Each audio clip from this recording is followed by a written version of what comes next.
Colliers Wood and Northeast Mitcham Area Forum. Now we have with us, normally we would introduce ourselves, but I think we wait until we're ready to ask a question or to make a speech. Then we say who we are before we, we start speaking. So first person on the agenda to have a speech is our LGA representative, Leonie Cooper, who is with us this evening. So Leonie, chair is yours. Well, thank you, Chair. And first of all, can I say hello to everybody who I can see on screen, and also hello to everybody that I can't see, who might be watching on YouTube or is in the Zoom room. I must say it's a very strange experience doing these meetings like this, and thank you very much for joining us. I've also been attending some much more local meetings and have been able to be in the same Zoom room and be able to see most of the people attending. And I would say if any of you who are watching would like me to do that, I'm very happy to come along and do that. It is a strange experience, I think, for us all, and it does create a sense of distance between all of us because we're not physically in the room together. So that is very much the theme of what has been going on in terms of the way that City Hall has been working, I'm afraid. Normally, City Hall is buzzing with people, lots of meetings going on, whether large meetings in the chamber, with the mayor, where we're holding the mayor to account, raising questions with the mayor that are sometimes very specific things that you might have raised with me.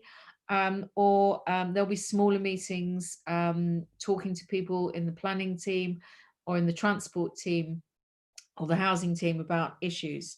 I was in City Hall on the 19th of March, and then on the 23rd of March we were asked all to work from home. We were all sent home on the 19th with some technology to help us with that. And I've only actually been back to City Hall 3 times since the 19th of March. And that's because I chair the Economy Committee. And when we're chairing the committees, we do actually go in because it's easier for us to arrange the broadcast from the chamber. Although I must say I'm not looking forward to my next attendance in City Hall because apparently the heating has broken down and the chamber is freezing at the best of times, and it's certainly very cold if there's only 1 or 2 of you. And of course, the economy in London has now become a massive issue. I've received an awful lot of correspondence from local people, huge concerns about what's going on for them in their lives.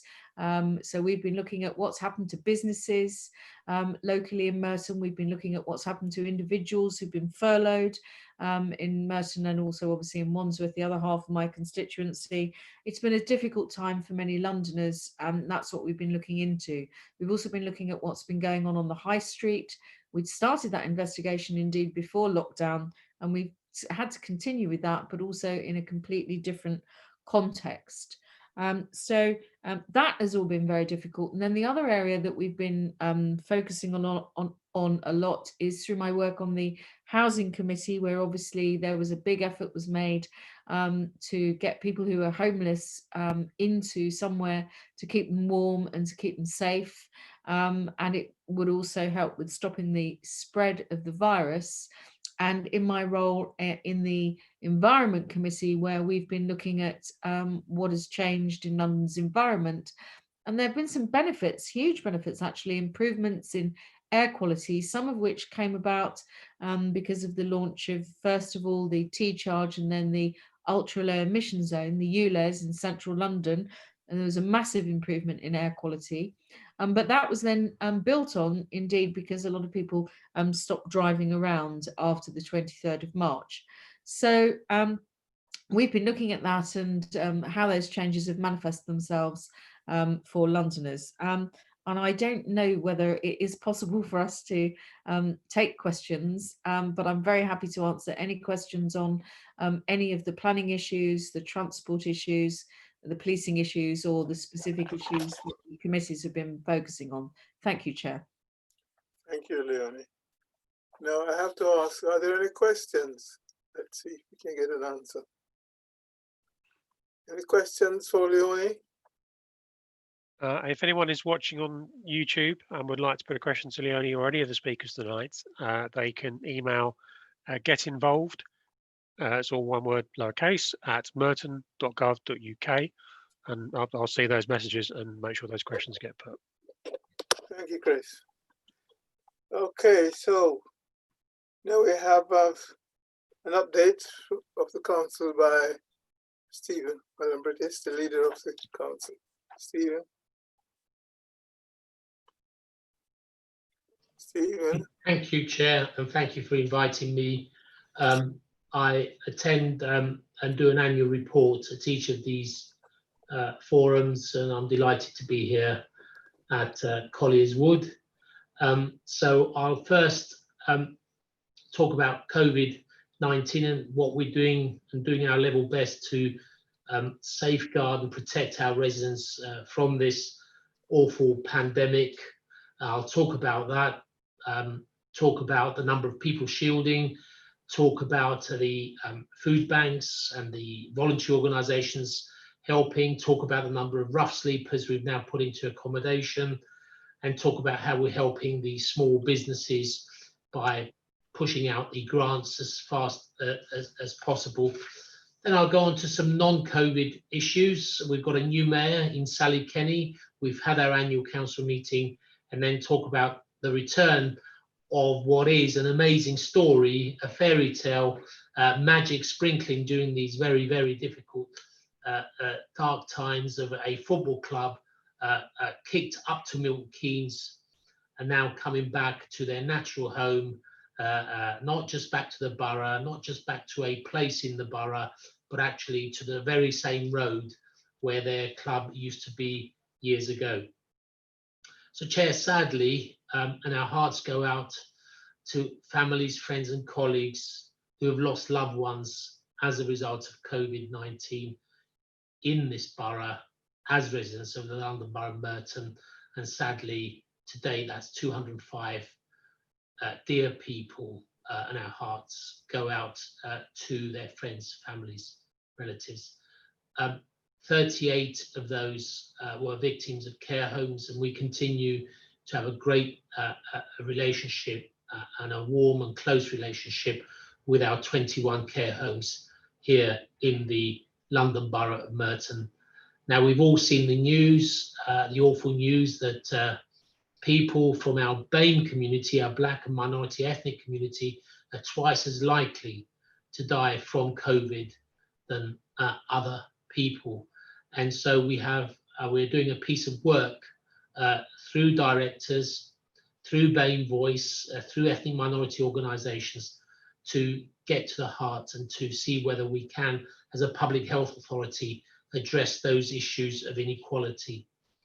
And I'm pleased to say, although confirmation has not come through yet, that along with Croydon Council, Merton Council has joined in putting forward the name of Patrick Hutchinson, the brave hero who safeguarded and saved the life of an anti-protester at some marches. We've put his name forward for a bravery award. Patrick lives in Croydon, but works here in Merton. And so the two councils have got together to put that name forward. And I'm sure we'll all be waiting, fingers crossed, that Patrick Hutchinson is recognised for that act of human kindness. Now, the council has moved into top gear and doing everything it needs to do over and above what is required to safeguard and protect people. And we've shielded 7,000 plus people here in the borough of Merton.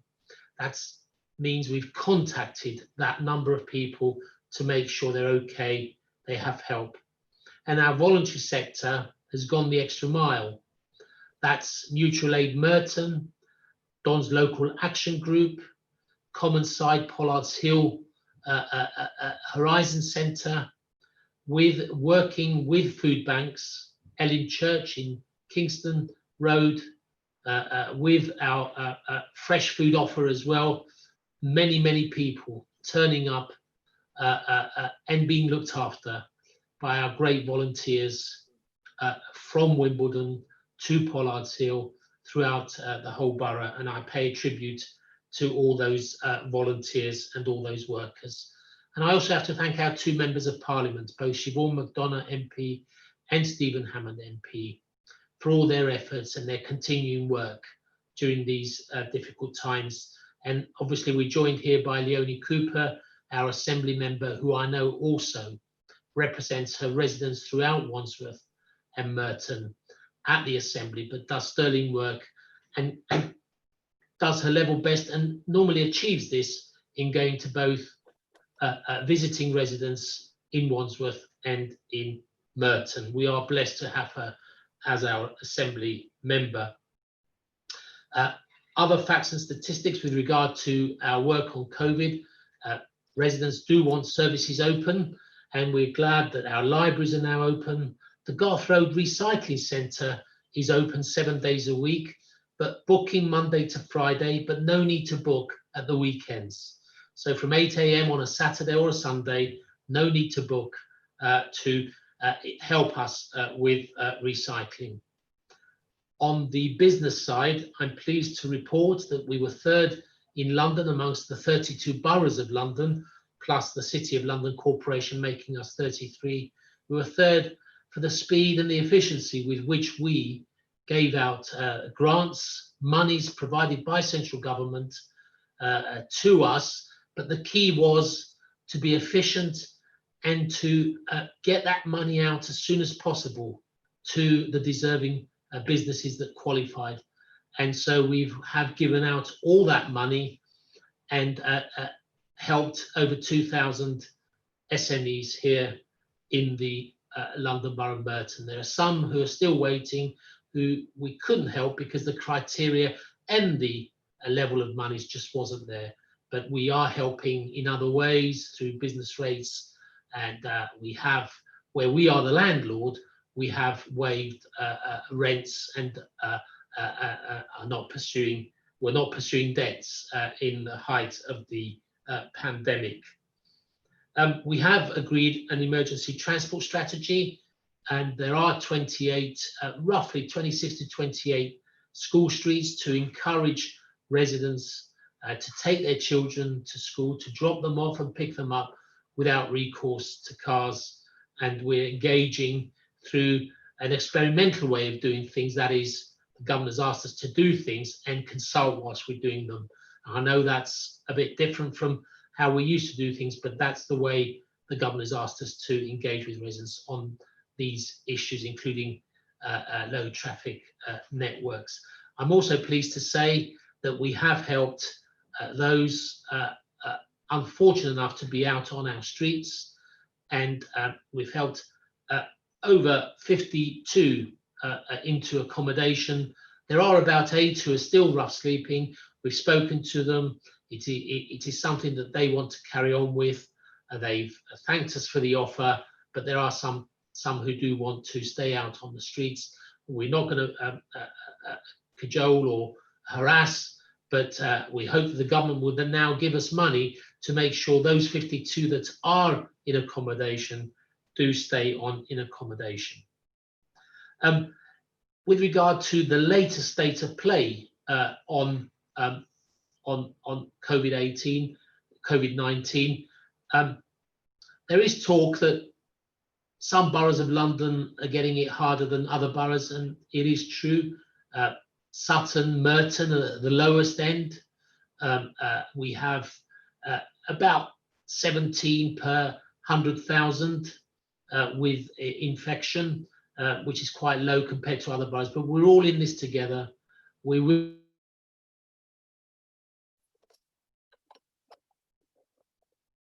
asked to take more stringent measures, but as of today, Merton is quite low along with Sutton on numbers of infections. And I want to pay a tribute to our Director of Public Health and to all the staff. And I see that Barry Causa is here with us today. All the staff in public health who are working over the time they need to work, voluntarily, hardworking to safeguard our residents. And I really am humbled by the approach of our staff. And if I gave you an example of how we've redeployed staff. So you will be aware that bailiffs, we send out bailiffs to knock on doors, to chase money that's rightly due to the council and issue writs and so on. Well, during the pandemic, we asked them to stop that, to give people a chance. But instead of going with a writ, they've been going with food parcels. And I thought that's a great example of how the council can be agile and flexible. And just on to some other issues. As I said, AFC Wimbledon coming back to the borough. The stadium is nearly finished. It will entertain a match, obviously behind closed doors, no fans, on the 3rd of November versus Doncaster Rovers. A really, truly amazing story, and it will regenerate. And I see Councillor Ed Gretton, who's a ward councillor in that ward. It will rejuvenate that whole area of Wimbledon Park, and we hope to see copycat tactics with other businesses coming in. The policy of all the parties here in the London Borough of Merton has been to see AFC Wimbledon come back into the borough. They are coming back into the borough. We did have a little blip with Boris Johnson on the application, but Sadiq saw it through, the council saw it through, and all the parties are fully behind AFC Wimbledon coming back and bringing that regeneration to that area with over 800 housing units, many of them over 30%, I believe. We would have wanted more, 30% affordable. And finally, from me, St Helier Hospital, I know there is a bone of contention between us and the opposition, but the Secretary of State, following a referral from the council, is asking the independent reconfiguration panel just to have a look at whether it is the best option to invest 500 million, which we all want and we all welcome, but in that investment, downgrade some of the services at St Helier Hospital, which could put more pressure onto Colliers, onto St George's Hospital, which is right next to Colliers Wood. I'm sorry I've gone on a bit. It is my annual report to the residents of Colliers Wood. Very happy to take questions along with Leonie. Right, thank you, Stephen, for that update. Now I notice we have the deputy leader here, Councillor Mark Allison, and he's also the cabinet member for finance. But I wonder if you could give us a couple of minutes, Mark, on the council's finances for the coming year before I ask for questions. Hello. Hello, John. Councillor Dehaney. Sorry, apologies for the formality of the. This is the way that Zoom works, isn't it? That we think we're amongst chums, but there are actually people outside watching on YouTube as well. I wasn't expecting you to ask me to speak at this point, but yeah, I mean, I'm very happy to say that that the council has done a great job at supporting the community using its resources over the last 6 months to really back up the people who've been working hard in Merton to deliver services and to keep the show on the road. I think Stephen's mentioned that there have been numerous organisations across the borough, like the Dons Local Action Group that the AFC Wimbledon supporters set up, and also Merton Mutual Aid and various other groups that have really emerged from nowhere and been a great just done wonders for the people of Merton out of absolutely nothing. And we've been providing support across the community, doing things like our bailiffs now aren't knocking on doors demanding money. What they're doing is they're driving around in their vans taking food to food banks across the borough, and that's a real example of the way that we've been using our resources over the last 6 months to support the community. But that has come with a cost, and it's a very big cost.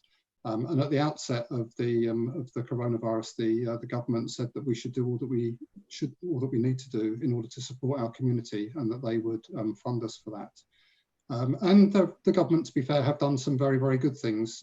We've distributed a little more than the government have given us for local businesses, around about £30 million that's gone to local businesses. We don't think it's enough. A lot of local businesses are really struggling, but we have had around 30 million, and we've distributed that to local businesses in Merton, and that's been good.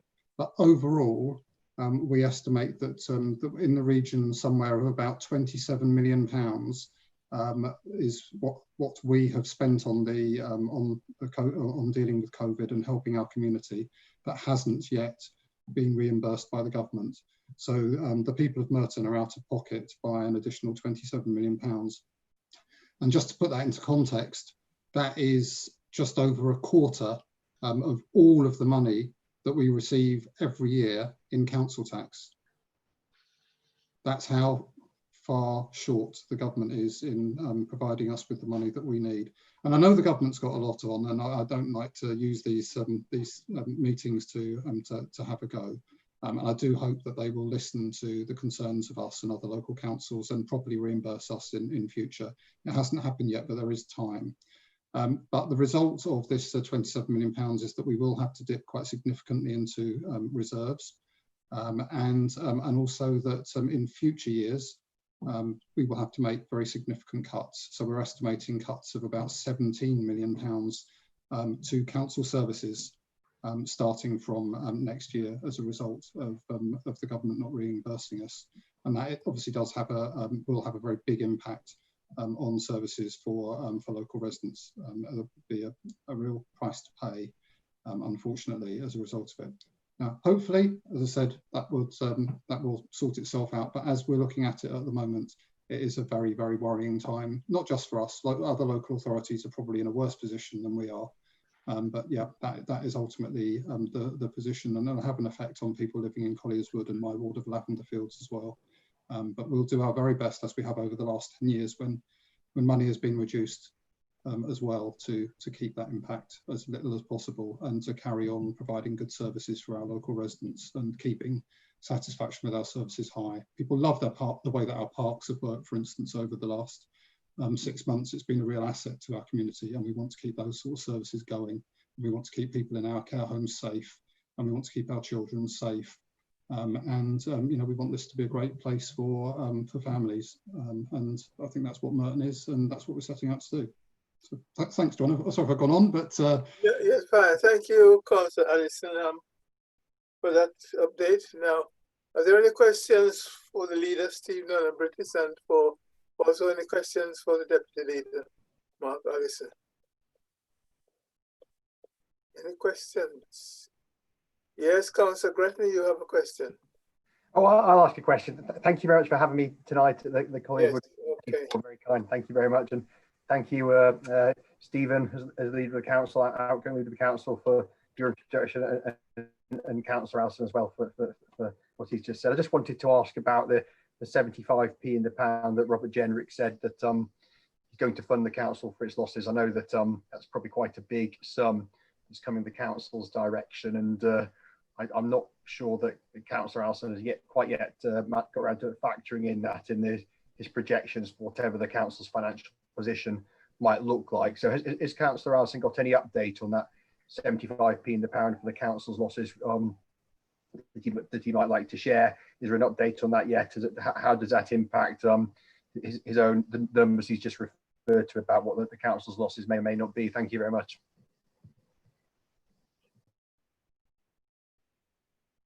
Okay, Mark. Thanks, John. I mean, Ed is perfectly right. The government have said that they will provide some additional funding for local councils, but as I said, it's not the whole cost that has been of the impact of COVID on the council. We can quibble about the figures, and we do quibble about the figures because I think that there's been some massaging of it. But even Councillor Gretton isn't pretending that we're getting reimbursed 100% of the money that the COVID has cost us. Even he is saying that as a maximum we would only get 75% of the cost of COVID. And in reality, because there's a number of catches with the money, and because it doesn't cover a number of other things, it won't be 75% of the funding returned to us. But even if it was 75%, us having to pay for 25% of the cost of COVID, when the government said that we should do all that we can and that they would reimburse it in full, that will mean very, very significant cuts in future services to our residents, because the government have not kept to their word. There is, as I said, time to change. I hope they will. I hope Councillor Gretton will go back to his colleagues and to Stephen Hammond, who's a very hard-working MP and does a good job in Merton. And I hope that they will talk to the government, to Rishi Sunak, to Boris Johnson, and convince them that we should get 100%, not 75% with catches. Thank you, Mark. Are there any questions for the leader and the deputy? Any questions? No questions. It's Chris, as you disappeared. Sorry, back. We've had a question come in from by email for Leonie around the CS7 changes, and if she can give an update on what's happening there. And the question was specifically what her views were on it. Leonie. Thank you, Chair. Thank you, Chris, and thank you to the person that's submitted that. So there have been a number of changes that have been made by the councils across London, which have been broadly categorised as low traffic neighbourhoods, and that is money that came from grant shaps, and the government was very keen for councils to spend that money, to apply for it, to bid for it very quickly, to apply for that money and then to spend it very quickly. And Councillor Alan Brutus referred to that programme in his remarks. I mean, it's been a very, very difficult period. I think all of us have been out on the street and we've been trying to keep our social distance from other people who've been moving around. We've also been trying to encourage people to not throng onto public transport in large numbers, because we know that the virus is spread by close personal contact. And so the more people who are in an enclosed space inside, the more likely it is to be spread. So a lot of cafes have started, restaurants have started putting tables outside as well. And then table service, where one person comes out and serves the tables outside. And so to make it easier for people to socially distance and to choose to cycle or to walk, then TfL, as well as the councils, have made some changes along a number of roads in London, including the A24. And those have been across the whole of the Wandsworth and Merton constituency, from approximately Balham tube station down to, pretty much all the way down to various changes here and there, down to Morden. And there's been quite a lot that impacts on the area that's covered by tonight's community forum along the stretch between Tooting and then down to Colliers Wood. And the idea is that they are a trial, that it will go on for 18 months. The low traffic neighbourhood installations by councils are also a trial for 6 months. And what TfL is looking for, and there's an email address if you have thoughts and views, email streetspace@tfl.gov.uk if you have comments and thoughts about how the trial can be improved. What I would say is a number of people have contacted me and said they think it's absolutely fantastic. They think it's much safer for people who are cycling. There are other people who've said there's a missing bit in front of, in between roughly the Savers Centre and the bus station. So just past Colliers Wood Station, if you're going towards South Wimbledon Station, and that needs an extra piece because it's still unsafe for cyclists there. And I've had a look at that section there, and there is, there is a gap, if you like, for, it's not very clear where cyclists should go. There are other people who've said these changes are awful. I don't like them. but it is a trial for 18 months. And I've encouraged people to contact the street space at tfl.gov.uk email. But also if people want to contact me, I've been in constant contact with Will Norman, who is the Mayor's Walking and Cycling Commissioner. I've been in constant contact with Heidi Alexander, who's the Deputy Mayor for Transport. I've also raised questions in Mayor's Question Time with the Mayor. I've got a whole series of written questions going in for the next Mayor's Question Time as well. So I will get written answers on those. But the long and the short of it is the changes have gone into parts of the A24 where there's been a really high level of serious accidents in the past, and also where there have been serious problems with air quality. So they are also addressing those issues. And a lot of the changes that have gone in are also things that have been under discussion between TfL and both Wandsworth and Merton Council for some period of time, and have now been installed. So if you have thoughts about the installations, if you think there are things that could be improved, a lot of parking has gone. I know a lot of people have been worried about whether emergency vehicles can get to St George's Hospital. I've spoken to the Merton Fire Brigade and they have assured me that there has been no impact on their response times. And I've also had conversations with the police and also with the Wandsworth Fire Brigade. I don't have any kind of responsibility for the ambulance service, so I can't comment on that. So I have been picking up the issues about response times with the two parts of the emergency services, the blue light services that are run by the Mayor of London as well as TfL. So if you have thoughts, do let me know. I hope it makes things safer for cyclists and that we see a big decrease in accidents. But, you know, the schemes are very much open to further adjustment and further comments. So do get in touch with me. That's also leonie.cooper@london.gov.uk or the street space address that I just gave. Thank you. Thank you for that, Leonie. Any other questions? No, well, right now we have with us here Ben Stevens, with Head of Parking Services. And I may say, Ben, a lot of people are unhappy about the way the streets have been laid out for cyclists. Some people think it is too wide. So can you give us an update of what is going on there in parking services and also the emissions, say, based parking charges? Okay, Ben, it's your turn. Okay, thank you, Councillor. What I'll do, I'll ask if James can sort of introduce this, because it's very important what I say is put into some kind of context as part of the council strategy. And then what I'll do, I'll go into some of the detail around emission-based charging, and if there's any other parking questions, maybe we can pick that up at the end. Thank you. Okay. So, thank you, Mr. Chairman. I just wanted to kind of open up by setting the scene and highlighting three key areas really with regard to our suggested approach to emissions-based charging. Firstly, why are we consulting on charges? And more importantly, why now? The second point is around COVID and what that means for traffic and transport around London.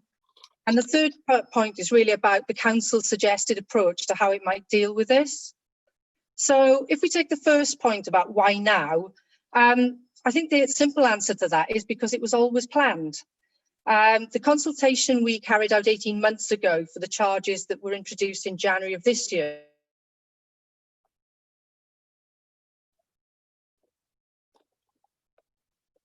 hello. have the technology we needed. That position has now changed and we do have that, which would make it possible. And indeed, many residents and motorists in that original consultation said that was something that they wanted to see. They wanted something less blunt and something that recognised the real emissions from vehicles and charges based on that rather than a diesel levy and just a flat parking fee. The second issue around why we're doing this is that the policy objectives of the council haven't changed. Indeed, earlier this year, the council adopted the new climate change plan, which I understand is coming to council shortly. And our legal duty around air quality remains the same.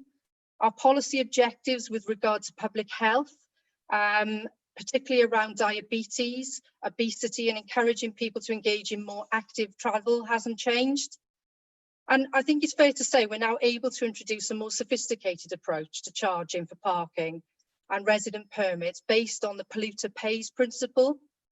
And that was a clear message to us in terms of the residents and motorists that came back to us as part of that original consultation.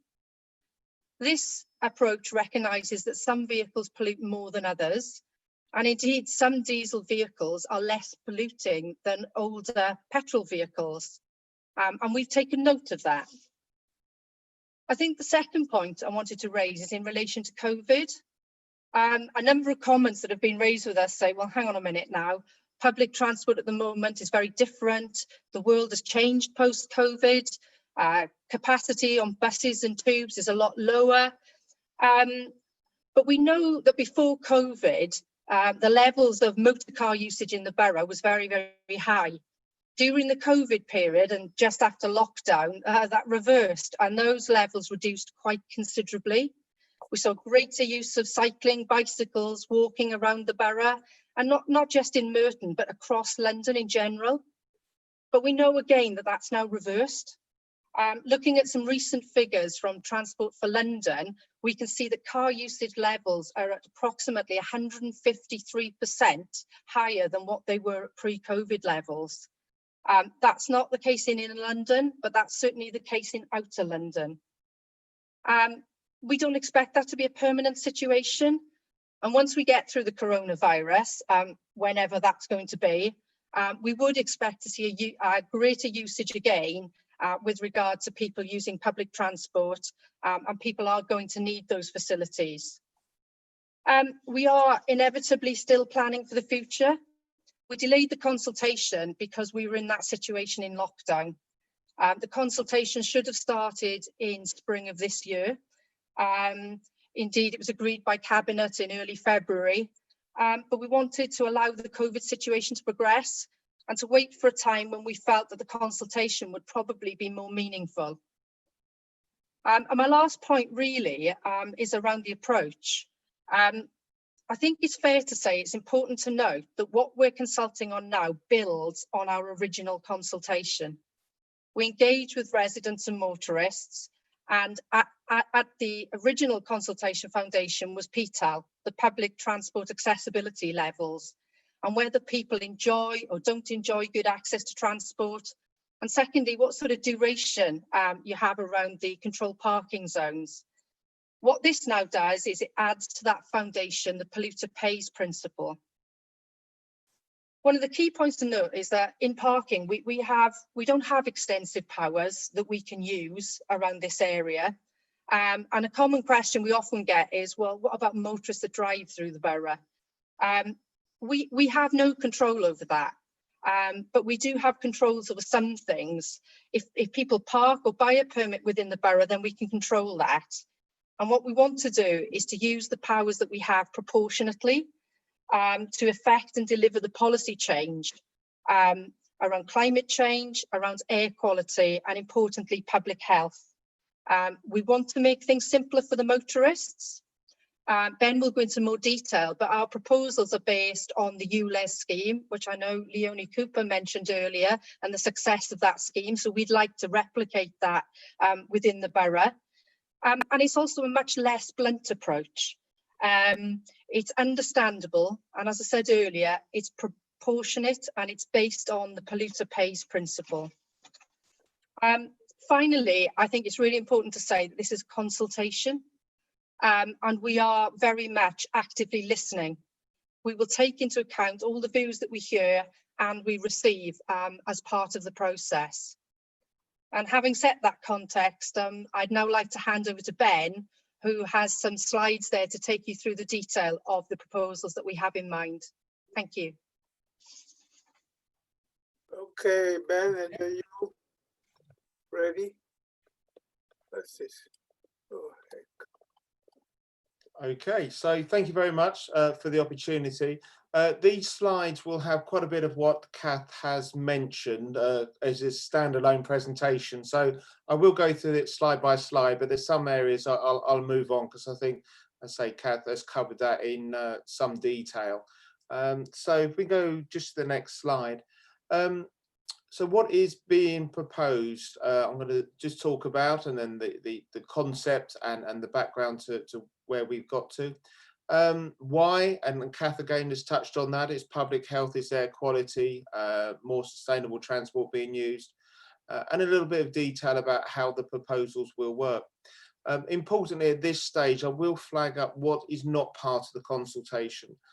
There's a number of free 20-minute bays within the borough. We're not looking to change that at all.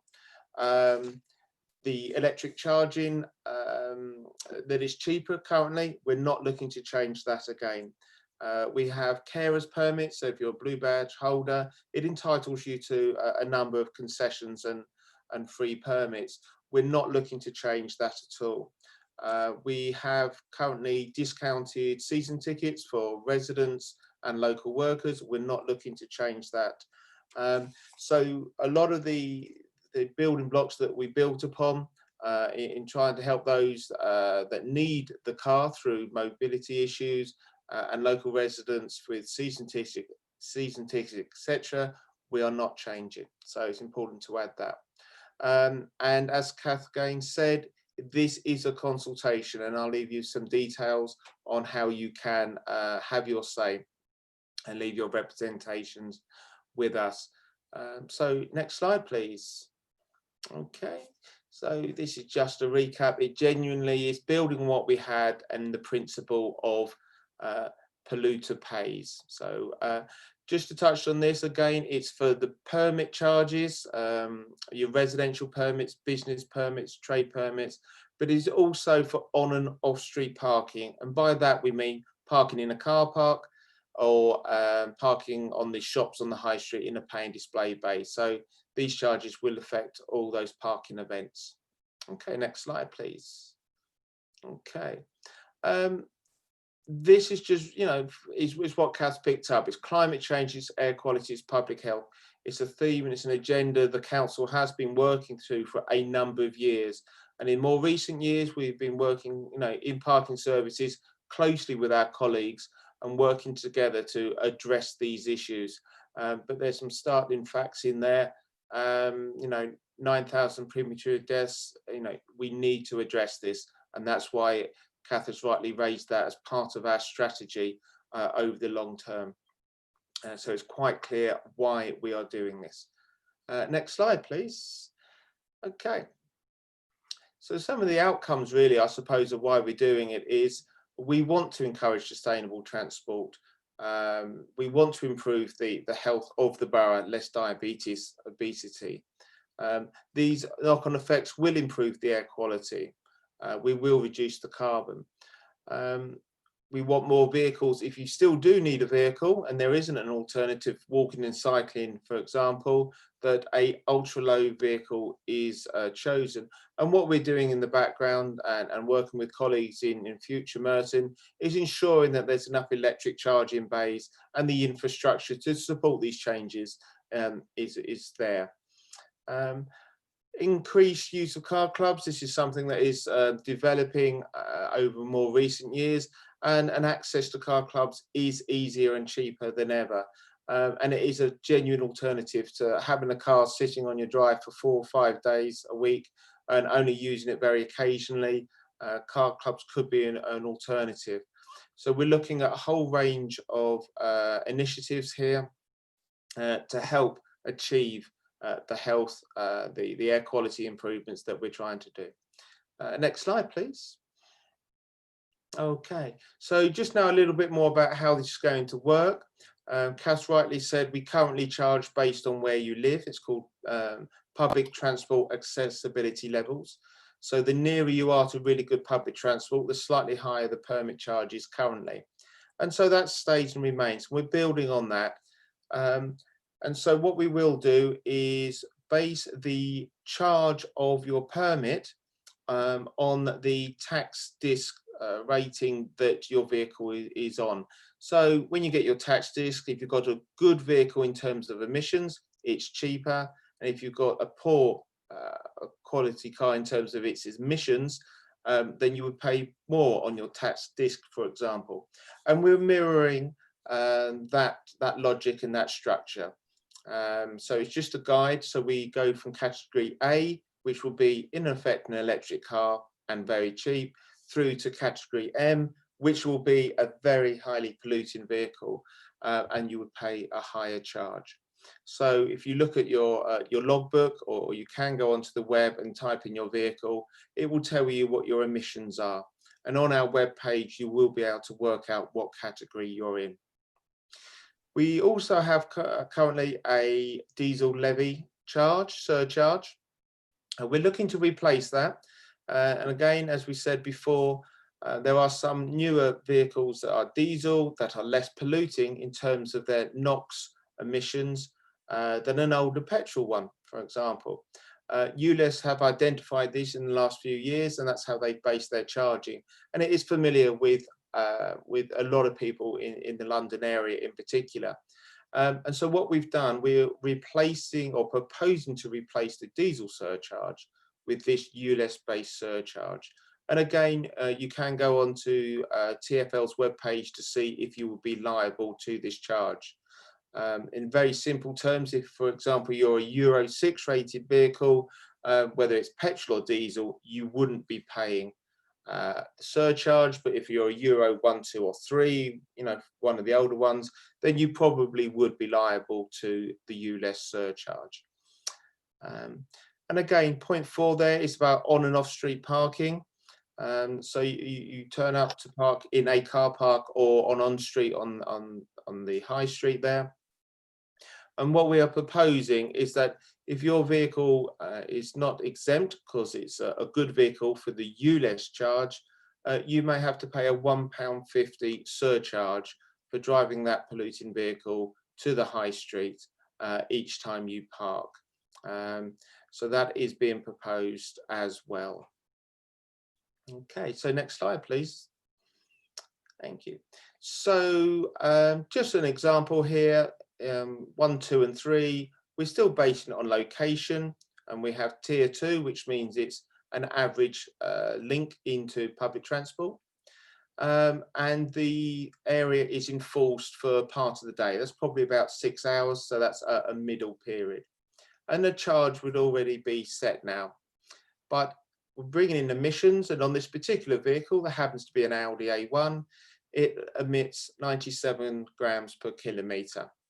Okay, and that would fall in band E, for example, of the government's tax bands. And what we've done, we've said we believe that should be a charge of £90 for that permit charge. So that vehicle is in band E, we believe that should be £90. Does it have an additional diesel surcharge? This one isn't a diesel, but it wouldn't have made any difference because it's got a Euro rating of 6, and therefore it's a good vehicle, and we wouldn't charge the diesel surcharge on this particular vehicle. So the total charge in this scenario is £90. Because this is a slightly better vehicle than the average, what it actually has done is brought down the permit price in this case to a fee that's £20 cheaper than the current permit price.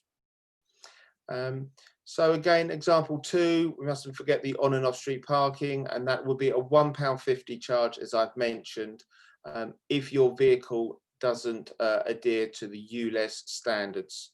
So again, it could be an older polluting diesel or petrol, you may be liable to the £1.50 charge, but certainly the newer, cleaner cars, irrespective of diesel or petrol, would not be liable to that £1.50 charge.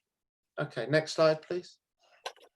Okay, so we've already mentioned this is part of our agenda and our aim, because we at Merton want to do this, and we believe that to be correct and the right thing to do. But we're not alone. We've already touched on that. TfL have introduced the ULEZ zone. The list of authorities on the right hand side of the screen there, they already have an emission based charging, and I know there are others as well considering it. So we are doing this in and throughout London. We're not unique, we're not different. We are part of the agenda and the aspirations of local authorities to change air quality throughout London. And we are part of that. And again, so TfL I mentioned, we're familiar with ULEZ, and for a number of years, the tax bandings are something people are familiar with, and we're looking to align. We're not specifically linked to them, but we're aligned to that principle. So we believe there is a better understanding by the public of what we're trying to do and why, and how the structure works. Okay, last one, please. I think it's last. Again, this slide is probably only a week, 10 days old, and I think that 110% figure has risen already in the last week since this slide is going. But what it does say is, you know, COVID is an issue. We are aware of it, and it's you know, we are taking this into consideration. And I think Kath covered that a little bit earlier. Next slide, please. Okay, so it is a consultation. We do want to hear what you've got to say. Reports will go back to the committee and it will go through a due process. But the consultation ends on the 23rd of October. We have a web page, and it's a large link from the main web page at Merton Council. So if you click on that, we provide all the information we believe you need, the examples and the tables and the charges. We've also got in there a questionnaire, a tick box questionnaire that we can hope to use to see what trends and what the views of the residents and drivers are. But also it gives you the opportunity to write some open statements. If you want to get a longer or larger message across, there is the opportunity to do that as well. And we really do encourage that to take place. We've been going 2 or 3 weeks now, and we have had a significant number come in, which is good. And we're beginning to look at those, but we do encourage you to use that opportunity. If you do not wish to go to the web, of course, there is use of you know, Royal Mail and sending us a letter if you wish to do so, or you can email us in direct at that parking consultation 2020. But it would be good if you could go through the web page, because those questions that we're asking really helps us understand the bigger picture over and the views of the residents.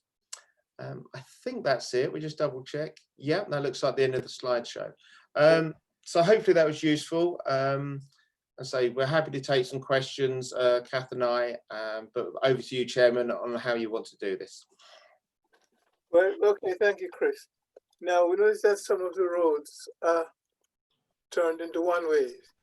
No entry signs that pop up all along the high street. And it's very annoying, and for you know, residents, people are coming down, going home, and suddenly no entry. They have to find another way to get into the street, to their house. Could you ask for questions, Chair? Is there any comment on that? Anything you got to say on that? What I would say, Chair, is Future Merton are the part of the council that would be looking at the design and the background and the reasons for that. Personally, I don't know the detail and the reason and the statistics behind it, but I can certainly feed that back to colleagues that there are issues that you wish to discuss, and we can contact you. I personally, and I don't think anyone on the panel here would probably have the detail to be able to answer that. You know, with the hand, yeah. So, sorry about that. Okay, are there any questions? Any further questions? Just related to that, Chair, for those low traffic neighbourhood schemes, there are consultations already open for those, and lots of detail on the website that sets out what the information has been sent to residents and the details of the schemes and how they can have their say. Again, like we've discussed with the school streets, they're being done through the experimental tracking order, so the schemes go in first and then people can try it before you buy it, as it were, and see how they work, and then have their say on those schemes as they go along. So all of those consultations are open already. Okay, thank you, Chris. Thank you, Ben, and thank you to the Assistant Director. Now we have the final item, I think, says COVID-19. Breton. John, I'm going to ask a quick question. Yes, Councillor Breton, sorry about that. Okay. Just a really quick one. Yes. Thank you, John.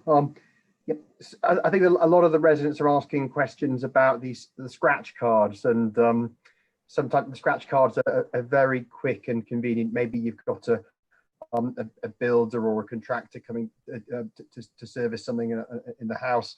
Maybe you've got a grandparent coming to help look after childcare and things like that. Maybe you've got a visitor coming, a friend, and they've got toddlers, and you know, they need that car to come and park. And a while ago, there were probably families were paying £1.50 for those scratch cards to give to their visitor or friends or family, allow them to park outside for a couple of hours. And those scratch cards seem to jumping up in price. I think they're not far off £10 now. Is it £8.50 they're going to be at the top end of the market? So what's the view on those? I mean, that's a lot of residents are very concerned about just the actual the price of those scratch cards. Are such an easy thing for visitors, for grandparents, and it's such a high amount of money now. Sometimes like grandparents come do childcare 2 or 3 times a week or something, and it's almost becoming unaffordable that they're going up so much in value. Is somebody kindly able to comment on that? Okay, so within the consultation, there is a range of prices for the scratch cards. What we want to do is be able to charge for scratch cards and or day or half-day visitor permits based on the vehicle. So again, if you've got a low polluting vehicle, the price of that scratch card would be significantly cheaper than a more polluting vehicle. If you're just buying the scratch cards, we don't know what vehicle it's going to be put in. So that has been charged at, or been proposed to be charged at, a higher amount. But I would suggest that the residents go and have a look at what vehicle they have, and it's a polluter pays. So a scratch card and or a day visitor will be cheaper if it's a less polluting car. But yes, more expensive on the more polluting. I'm not familiar with that particular price, but I will go and double check. But accepted, they have been proposed to increase as part of this consultation.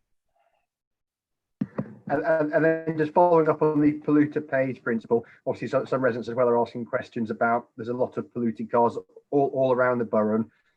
Has the council put any thought into introducing some kind of borough-wide scheme? A lot of residents are asking that question. There could be cars in all parts of the borough that are very heavy polluters, but of course, if you're not in a CPZ at the moment, you won't really be caught up, at least for the residents' permit charges. So lots of people saying that could be seen as quite disproportionate.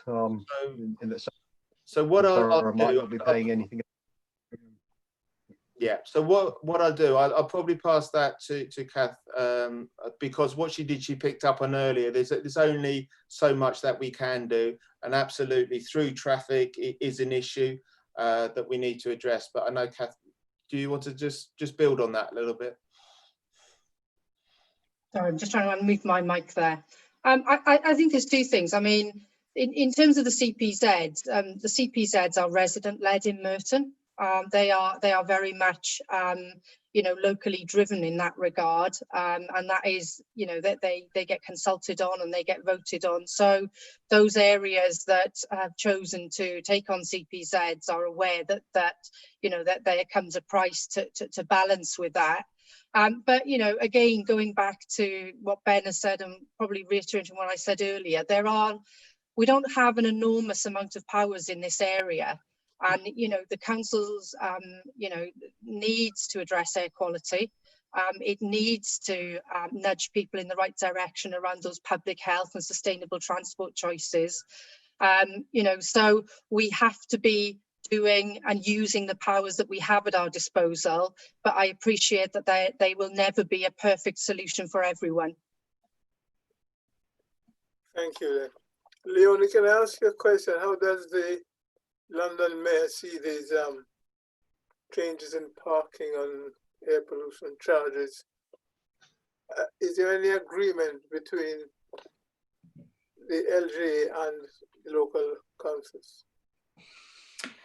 No, I mean, I think what the mayor has done is undertaken a series of consultations since 2016, asking people about some of his proposals relating to the Transport for London Road Network, the TLRN, which is the 5% of London's roads that the mayor controls and runs. The other 95% are very much under the control of local councils.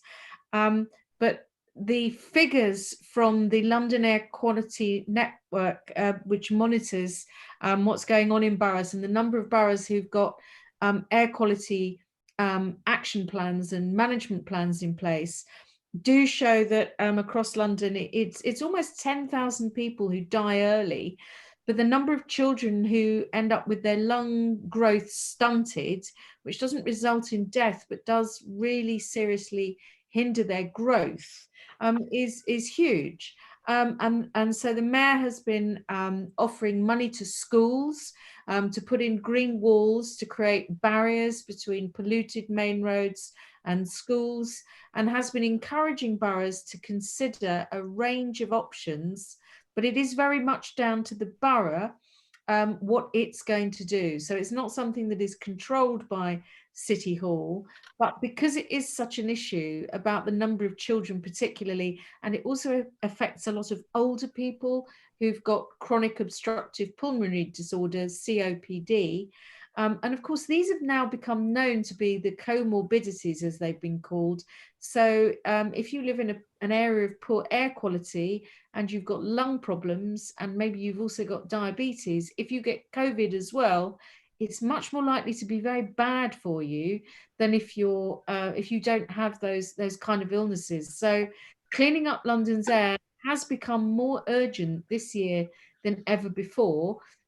So the mayor will continue to clean up the buses. There's been a big programme to clean up the buses, retrofitting some of the buses to get rid of the worst stuff coming out of the tailpipe.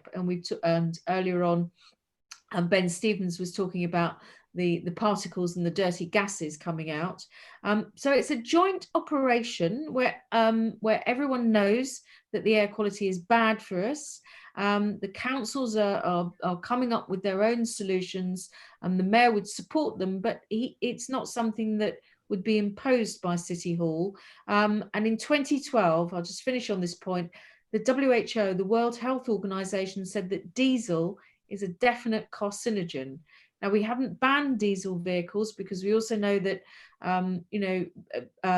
other vehicles, petrol vehicles that also emit a lot of particles and the dirty gases are also not very good for us. But we've got the smaller ULEZ in the centre of town, but when it expands, we do need everybody to start moving forward on improving the vehicles that they're driving. And we've known about the ULEZ coming in for quite a long period of time. We've still got another year before it starts. So I would really encourage people to think about what the council is suggesting they might want to do. And also the mayor works alongside each other. It's not the mayor telling councils what to do. Councils are in charge and working alongside. Thank you. Thank you, Leonie. Chris, any questions coming in from the public? Chris, you got to unmute. No? No, we've not had anything else, Chair. Nothing else coming in. Could I butt in a second? I wanted to ask about the ultra low emission zones. Is it a plan to reduce it beyond the North and South Circular, or is that where it's going to stop at the moment? Shall I answer that one, Chair? Would that be helpful? Yes, certainly will be. So at the moment, the plan is based on the monitoring that has been done through the monitors that are out on roads across London, that if you bring in the ultra low emission zone and expand it out to the North Circular and the South Circular, that will improve the air quality across London as a whole, coupled with the low emission zone, which is for the larger vehicles, which covers pretty much all of London, and then also the cleaning up of the buses, which City Hall has been undertaking. There's been a big programme, £800 million spent on cleaning up buses, bringing in low emission bus corridors, and then also increasing the number of electric buses, and then also hydrogen buses. So there's some yet more plans to improve what's going on with the buses. There's also charging points going in aimed to move taxis over, because obviously there's a lot of diesel taxis still. They're not allowed, if they buy a new taxi now, taxi drivers also have to move over to an electric capable taxi, so that when driving around in the centre of town in the expanded ULEZ, they must only run on the electric motor. So there's a lot going on in this space, but at the moment it is only coming out next year from October 2021 to the North Circular and the South Circular. Okay, that's very helpful. One thing I would say about the road from Colliers Wood to Tooting is that with the buses, the bus now stops in the middle of the road, which means that all the buses are backed up behind it, which makes it a nightmare as far as traffic is concerned. It'd be much better if the buses had their original parking bays, which meant cars could overtake where the bus is parked. That's because of the cycle lane, isn't it? Yes, that is true. It's the cycle lane is too wide. Yeah, the bus, the point where the bus stops has come out into the lane in the centre of the road, because you've got the cycle lanes have gone in. And there's a couple of places where it seems like a cycle lane actually at one point, not far from Colliers Wood Station, the cycle lane seemed to then be directed almost into the bus shelter. Now, I know that some of these have got more adjustments that are going to happen. I've had some discussions with TfL actually over the last few years about these the bus stops that where you have to cross over a sort of mini zebra crossing to get out to where you wait and then to get on the bus in the middle of the road. And I suspect there may be some further adjustments that still need to be done, because they're not actually, in some ways, you're talking about the impact on the traffic, but they're not easy necessarily for people who've got visual impairments particularly. And that's actually something that I've discussed on a couple of occasions with the MP for Battersea, who herself has visual impairments. So she's actually campaigned on this before she became an MP. So I think there are some issues about, how do we change the way that we're using the roads so that it's of benefit to people who want to cycle, more space for people who want to walk, but also making sure that if you want to get on and off the buses, that it's safe as well. Thank you. Okay, thank you for that. Yes, thank you. Okay, thank you, Leon. Well, if there are no further questions, we move on to... Oh, John, am I able to ask Leonie Cooper a quick question? Okay, yes, certainly, yes. Go ahead. Thank you. A lot of others are really concerned about Sadiq Khan's, the Mayor of London's attitude towards Uber. He seemed to have had a campaign to try and close down Uber, despite the fact that Londoners and younger Londoners are very used to using it, and a lot of Londoners just couldn't really understand that. But the Uber drivers I'm speaking to, they're very, very disappointed by the Mayor's lack of support for them, for their livelihood. And why is Sadiq Khan taken this such a antagonistic approach towards the livelihoods of the Uber drivers, and why isn't he supporting the Uber drivers with things when he's doing things like the congestion charge and charging everybody now to travel into London at the weekend when that wasn't there before, and there's no superchargers in terms of the electric vehicle super 30-minute chargers. There's only about 1 or 2 of them across London which they can actually access at the moment. So why isn't Sadiq Khan actually supporting those drivers and their livelihoods at this time? Well, that is, of course, complete rubbish, I'm afraid to say. And I'm not quite sure whether you're asking this as a Conservative politician, Councillor Gretton, or whether you're really asking this on behalf of local people, most of whom I don't believe in Colliers, Wood and North East Mitcham are indeed Uber drivers, because Uber drivers are scattered all over London. The truth of the matter is that TfL have engaged with Uber, along with a number of the other newer types of ride-hailing companies. You know, there's a number of other companies that, you know, there's never been any issue or problem with. Captain, Lyft, you know, you can Adley. I mean, there's hundreds of them that you can book online, as well as standing out in the road or phoning a minicab. And what has happened is there just have been issues with the way that Uber have chosen to deal with TfL. I mean, there haven't been these problems and issues with any of these other companies, which is why that, you know, it hasn't come into the headlines. And one of the problems concerned passenger safety, and a number of Uber drivers where there were problems and issues. So that's why it's no sort of vendetta or any of those things that you've suggested about Uber. And in terms of the issue that you just raised about the congestion charge being extended to being 24/7, 7 days a week, I'm afraid that comes down to the Conservative government, along with every other transport authority in the country. Obviously, TfL saw a huge drop in the number of people who were using its services after we were all told not just to work from home, but to stay at home and to only go out once a day on the 23rd of March by the Prime Minister. So there's been money that's been given to private train operators, private operators, all the other companies around, you know, Transport for Manchester have all had to have money from the government. In the case of TfL, you know, it was about to run out for money, and the government held out and held out and held out, and then walked into the final negotiations where everyone thought they were just about to sign on the dotted line for an initial amount of money, which there's now a further sum being negotiated, and suddenly introduced at the last minute all these requirements. So if you want to negotiate with us, because we're arguing very strongly, all politicians from all parties in City Hall, including the Mayor, that imposing not only the 24/7 charge and also increasing it was unfair by the government, but also the other thing that we've really been talking about is a number of children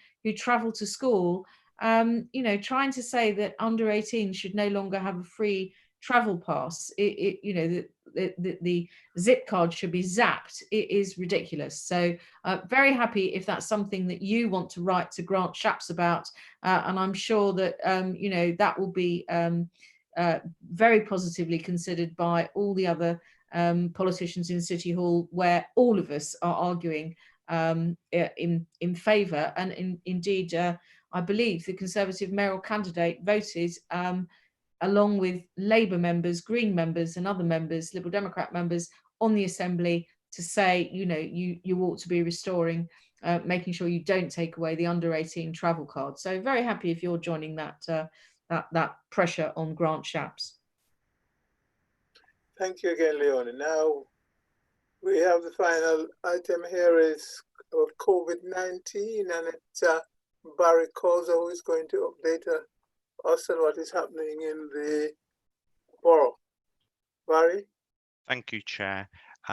We have a few slides. Thank you, Amy. That's fantastic. Thanks again for joining us and giving me the opportunity to talk to you this evening. My name is Barry Colliers. I'm the Head of Strategic Commissioning in the Merton Council Public Health Team. Next slide, please.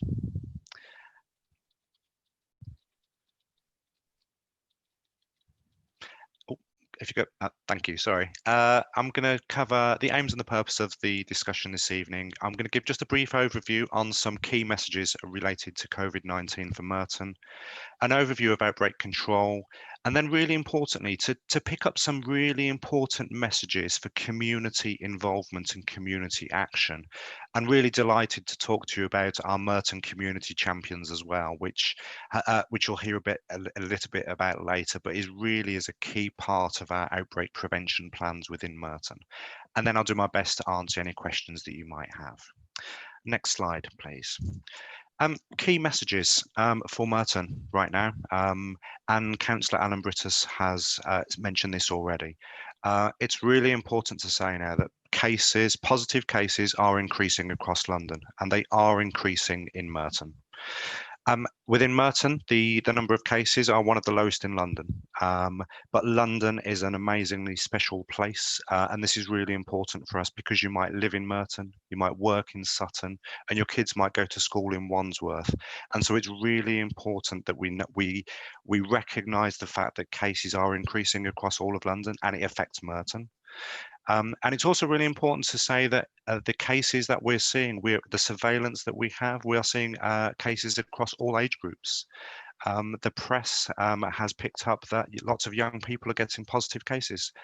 What we're seeing now is that the number of positive cases are affecting all age groups within the borough and across London. Okay. Many of you will have heard on Friday and over the weekend the news that London as a whole has been identified as an area of concern by the government. And just to spend a little bit of time about what that really means. What that means is that there are 3 tiers of concern within the containment strategy. The first one of those is area of concern. The second one going up those tiers is around areas of enhanced support. And then the third and highest tier is about an area of intervention. So London, we're at the bottom of those areas of concern. So there are no additional measures over and above what I'm going to talk to you a little bit later about those simple messages that keep us all safe. But now is the time for us to recognise that cases are increasing. If cases increase, admissions will likely to increase within our hospitals, and this virus is no less fatal than it was earlier in March and April time. One of the benefits, if that's the right phrase, about being identified as an area of concern by the national government is that it brings additional support. Many of us have really struggled to access testing, and so the additional focus by being an area of concern means that there is additional testing capacity available for Londoners, so that's a positive for us. So testing is now increasingly available. I think I really must emphasise, excuse me, testing is available, but please only request a test if you are symptomatic or you've been asked to, perhaps before you go into hospital, or you've been asked by your local authority, which we are not doing right now. Testing is a valuable resource. If you are symptomatic, please request a test as soon as possible. Your household members who might not have symptoms, please do not get them tested. Key message for us is the COVID-19 app. It's now been downloaded, I heard earlier today, 14 million times, which is fantastic. Really important again, the more people that download it and use it and persevere with it, the better it works to keep us, our families and our communities safe. Another key message for us is that our schools have worked incredibly hard to open up. Our children, our young people going back to school is critical to them. It's really, really important. When my kids went back to school, they went through with happy, smiley faces. They couldn't wait to get back through those gates. So our schools have worked really, really hard with support from the borough and the NHS to open up safely. The final point I'll cover on a little bit later, but the most effective way of us tackling COVID-19 in Merton is quite simple. And these are following those guidelines. And this is around social distancing, following the rule of 6, wearing face coverings, and also washing our hands on a regular basis. So they're those key messages. Next slide, please. Within Merton, we have published, and I'm not going to spend a lot of time on this, but we have published an outbreak control plan. It's accessible at the link, so people will be able to have a look through that plan. Effectively, what we have done, there's many colleagues across the council and the NHS working on the outbreak control plan to keep us all safe. We've worked really hard with colleagues to identify key settings where we need to work and we need to protect, such as our care homes, our schools, and other high-risk settings. So we've identified those settings, we've made contact with them, we've explained how to deliver infection control or how to deliver a risk assessment so that those settings, those businesses, those workplaces, those care homes and schools are safe to be able to open up to provide the services that they want to be providing for our residents. Last bit about the outbreak control plan is initially the time frame, for that plan is up until the end of March.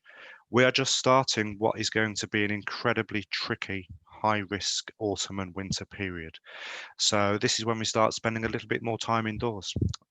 Coughs and splutters start taking place. So it's really important that we have a good, strong plan which feeds into the outbreak control group. And Kath James, who's on the call this evening as well, vice chairs that, along with our Director of Public Health, Dr. Dagmar Zuna. Next slide, please. So outbreak prevention. So these are real actions that we can do to keep ourselves, our families and our communities safe. And these are really simple. But they are very effective ways to prevent transmission and break those links of transmission of the virus. And these are around the rule of 6. So what that means is essentially not socializing in groups of more than 6 people.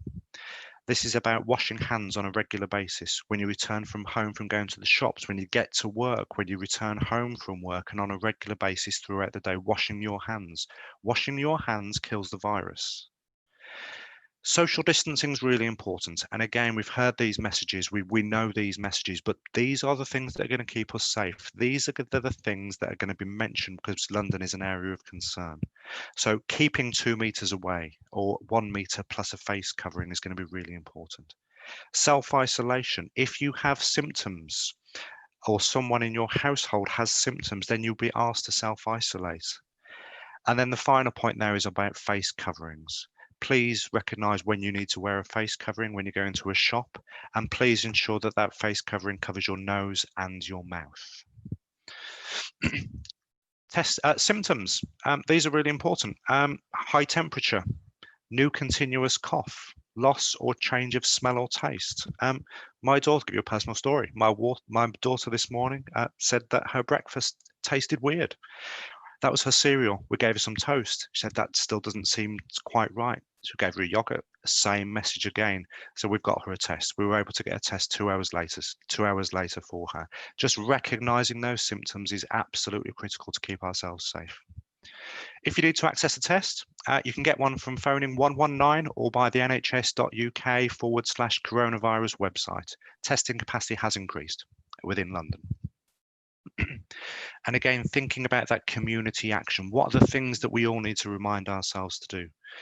NHS Test and Trace is that service that protects us all.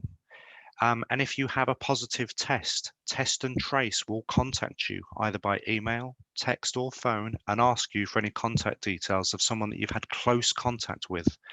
Please respond to that call, please respond to that text message and provide that information so we can try to break down that chain of transmission. Also, you might be contacted by NHS Test and Trace if you've been identified as a close contact. So you might get an email or a text saying you've been in contact with someone that has a positive test and they're asking you to self-isolate for 14 days. That's going to be really important again to try to minimize the spread of this virus across Merton. Final point, I mentioned already that the app's been downloaded millions of times already, but please download the app. Encourage your friends to download the app. It keeps us safe. It's effectively a digital version of Test and Trace. There has been some teething problems, I can't deny that. Please persevere with the app. It helps keep us safe. There's a recurring theme for me talking about how we can protect ourselves here. Final comment on community action for outbreak prevention is about being aware of potential fraud. We have not seen a large number of this taking place within Merton, I'm really pleased to say, but we have heard stories across London. where someone would make a phone call pretending to be from Test and Trace. And they would say, yes, you've been in contact with someone that has a positive case, but it's fine. I'm phoning from Test and Trace. I can organise a delivery for you of a test. The test is free, but I need your bank details or your bank card so I can pay for the delivery costs. That's a fraud. The test is free. The delivery is free for that. And so it's really important that we're getting our messages out to the community where people will get those contacts from. And it's from text messages, from NHS tracing and the phone number there. And again, we're working with our comms colleagues in the borough and the NHS to make sure we get those messages out. Next slide, please. The second part of the community action on COVID. We heard earlier about the disproportionate impact of COVID on certain communities, BAME. And so what we're encouraging people to do is to reduce that health impact of COVID. And a really strong message, you will have all seen this, the NHS is open. The NHS is open to help us. If you are worried, phone your GP or use NHS 111. The NHS has made a lot of investment to make sure that services are accessible. Get COVID fit to reduce the risk of complications. And what this means is eat healthier, or lose weight, stop smoking, increase your physical activity levels. We have good, strong commissioned services that are able to support Merton residents and those that work within the borough to stop smoking, lose weight and become more physically active. Importantly, again, to reduce that health impact, we heard earlier about the comorbidities such as diabetes that has a negative effect on our residents that might get COVID. We're working again through our Health and Wellbeing Board to tackle and prevent diabetes. Tackling diabetes and managing those lung conditions comes to place. Healthy place is really important, but it's also about managing those long-term conditions. So our GPs at the moment will be writing out to their registered population to ask people to come in for a checkup if they have uncontrolled diabetes. Next bit is about mental health and well-being. Lockdown, the last 6 months have been incredibly difficult for all of us. They have. It's affected some of us more than others. But as part of reducing that health impact, it's really important to access mental health support and well-being. There are good services available within Merton, commissioned by the NHS and within us in public health. Final point on reducing the health impact of COVID-19 in Merton is get your flu jab. Again, many groups get this free, and the inclusion criteria has recently been expanded, but there are also some employers that are providing free flu jabs for their staff, and they are available from community pharmacy. Again, what I will say is that the vaccines are slowly starting to come through for flu into the GP practices and community pharmacy. Every year it's a staggered approach. Please persevere to get that flu jab. Next slide, please. So that was the updates, and those are the key actions for community action. I'm delighted to talk to you about the community champions. You can see the smile on my face already, hopefully. Our COVID community champions are a key part of our approach. If you read the local outbreak control plan, it's going to be absolutely critical to work with the community, and that's why I'm delighted to attend the community forum this evening. And this was in response to local residents telling us that the community want to support local efforts. They want to have an ongoing dialogue with us in the council and the NHS. So community champions could be anyone that lives or works in Merton who is able to help us stop the spread of COVID-19. Anyone that will share clear and consistent messages from ourselves in Merton Public Health and the NHS, but also feedback to us about what's going on in the community, what are the ideas, what are the opportunities. And delighted to say so far, it's only in week 2 so far, we've had 50 community champions registered. These have come from all across the borough, all different ages.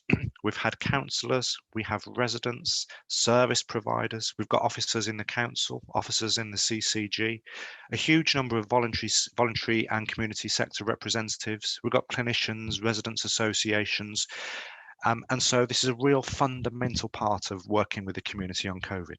Next slide, please. Essentially, this is quite a straightforward model.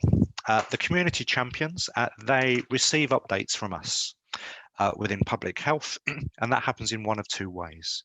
We do every Wednesday, we have a drop-in session. So we have a session at 12 till 1 and 7 till 8 p.m. where our community champions can just drop in to hear a presentation and we explore a key theme. So we had one yesterday. Last night we had, I think it was 15 community champions talking about the rule of 6.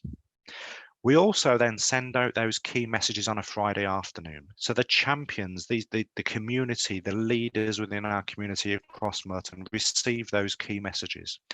And then they send them on to their friends, family. We send WhatsApp messages, text messages, emails, and leaflets, so they can choose how to share those messages with their friends and family. And the final part of the role of the champions is to feed back to us. So yesterday we had 30-40 minutes of the full hour just listening to the ideas, the opportunities and the ideas and the challenges that we've got within the borough to overcome. And it's an important part for us. Next slide, please. So my big call to action this evening is to please join us. We've got 50 so far. I want more. To register to become a champion, that is the link. Or just for more information, you can contact us on those email addresses there. So it's the Public Health at Merton email address, or my colleague Una, or please just email me. I'm absolutely fine with that. Just a reminder, those drop-in sessions, every single Wednesday, we duplicate them. We do them twice a day. We do it 12 till 1, and then there's an evening session as well. So please tell your friends, your family, your colleagues, your networks, communities, because we're on the lookout for more community champions to help us get those messages out, because it's in our control. We can do this. And so thank you. Next slide, please. And I think it's any questions, so I'll hand back to the chair. What I've included as well before I hand back to the chair is on the next slides. I'm not going to go through them this evening, but it gives a bit more information on the rule of 6, social distancing, wearing a face covering, and some of those social isolation rules. So hand back to you, Chair. Thank you, Barry, for that update. There's one question I'd like to ask, and it has to do with the schools, the opening of the schools.